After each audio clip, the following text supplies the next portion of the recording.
കേരളത്തിൻ്റെ പരമ്പരാഗത ആരോഗ്യ സംരക്ഷണ മാസമാണ് കർക്കിടക മാസം. ശാരീരികവും മാനസികവുമായ ആരോഗ്യ സംരക്ഷണത്തിന് പല മാർഗങ്ങളുണ്ട്.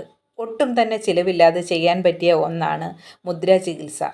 ഒരു ദിവസം ഞാൻ പറഞ്ഞു തരുന്ന മുദ്രകൾ പതിവായി 15 മിനിറ്റ് വീതം പിടിക്കുന്നത് ആരോഗ്യത്തിനും അതുപോലെ തന്നെ മാനസികമായും ശാരീരികമായും ഉള്ള ആരോഗ്യ സംരക്ഷണത്തിന് നല്ലതാണ്.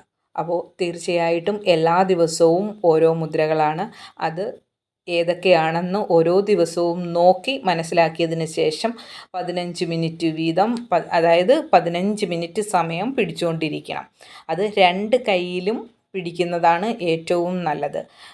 കഴിവിൻ്റെ പരമാവധി കുറച്ച് സമയം നല്ലതുപോലെ ബ്രീത്തിങ് എക്സസൈസ് ചെയ്തതിന് ശേഷം ഈ മുദ്ര പിടിക്കുന്നത് നല്ലതായിരിക്കും. പതിവായിട്ടും എല്ലാ ദിവസവും ചെയ്യുന്നത് നല്ലതാണ്.